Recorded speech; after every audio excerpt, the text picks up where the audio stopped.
শ্রীমদ্ ভগবদ গীতাতে ভগবান বললেন, যারা শুক্ল পক্ষে মানে দিনে মারা যায় তারা ঊর্ধ্বগতি হয়, আর যারা রাত্রিতে নিশীথে অথবা কৃষ্ণ পক্ষে মারা যায় তারা অধোগতি। অধোগতি অর্থাৎ আবার চরাচরে ফিরে আসতে হয়। কিন্তু সুধীজন, ভাগবত বললেন এই গীতার এই ব্যাখ্যা সকলের জন্য নয়। অর্থাৎ যারা গোবিন্দ চরণ আশ্রয় করে ভজনে নিমিত্ত হয়েছেন, যারা গোবিন্দ চরণ আশ্রয় করেন সাধন ভজন করিতেছেন, সেই ভক্ত দিনে মরুক আর সেই ভক্ত রাত্রে মরুক, সেই ভক্ত শুক্ল পক্ষে মারা যায় আর সেই ভক্ত কৃষ্ণ পক্ষে মারা যায়, ভাগবত বললেন সেই ভক্ত যেখানে যে অবস্থাতেই মৃত্যুবরণ করবে, যদি ভগবানকে স্মরণ করতে করতে মৃত্যুবরণ করে, সে আমাকে প্রাপ্ত হবে, পরম গতি প্রাপ্ত হবে। জয় নিতাই গৌর। কিন্তু গীতার এই ব্যাখ্যাটা, গীতার এই কথাটা আমরা ভালোভাবে বুঝতে পারি না। রাতে তো কোনো বস্তু দেখা যায় না, রাতে কোনো বস্তু দেখা যায় না বা আলো ছাড়া। অর্থাৎ দিনের বেলা মৃত্যু মানে আলোর প্রকাশ, দিনের বেলা মৃত্যু মানে আলোর প্রকাশ। ভাগবত বললেন যারা জ্ঞানের আলোর দ্বারা, গুরু জ্ঞানের আলোর দ্বারা ভগবানকে জেনে যারা ভগবত ভজন করল,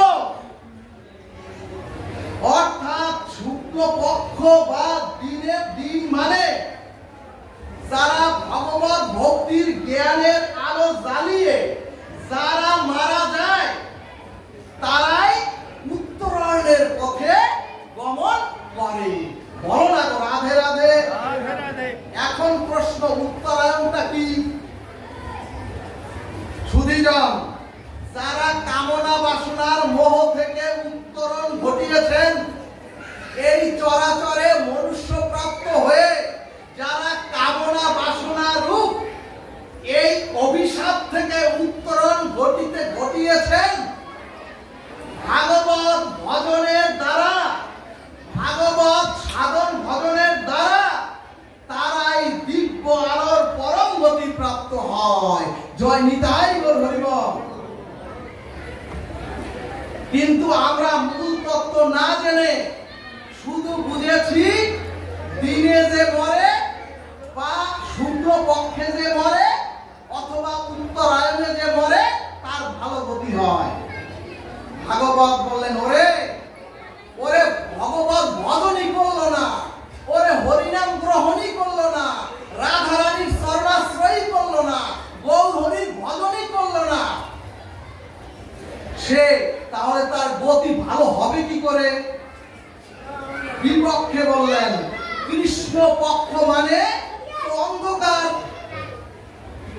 অর্থাৎ যাদের জ্ঞানের চেতনা আসেনি, চরাচরে মনুষ্য প্রাপ্ত হয়ে যারা জ্ঞানের চেতনা আসেনি, অর্থাৎ যারা অজ্ঞানতায় ভগবত ভজনবিহীন অজ্ঞানতায় মারা গেল, এরপরে বললেন নিশীথে মানে রাত্রে, যেখানে মানুষ রাত্রে নিদ্রিত থাকে, নিদ্রিত থাকে মানে ঘুমে থাকে।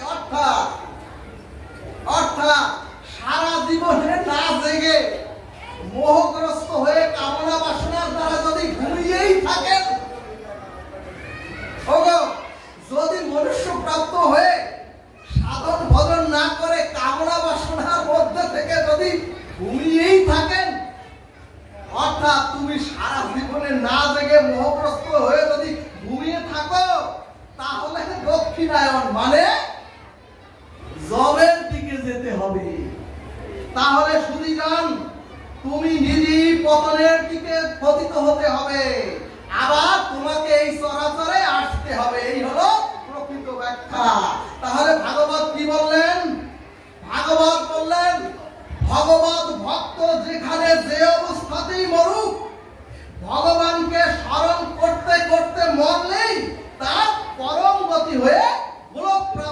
হবেন বলবন রাধা কৃষ্ণ প্রীতি প্রেমানন্দে। হরি হরি বলবন।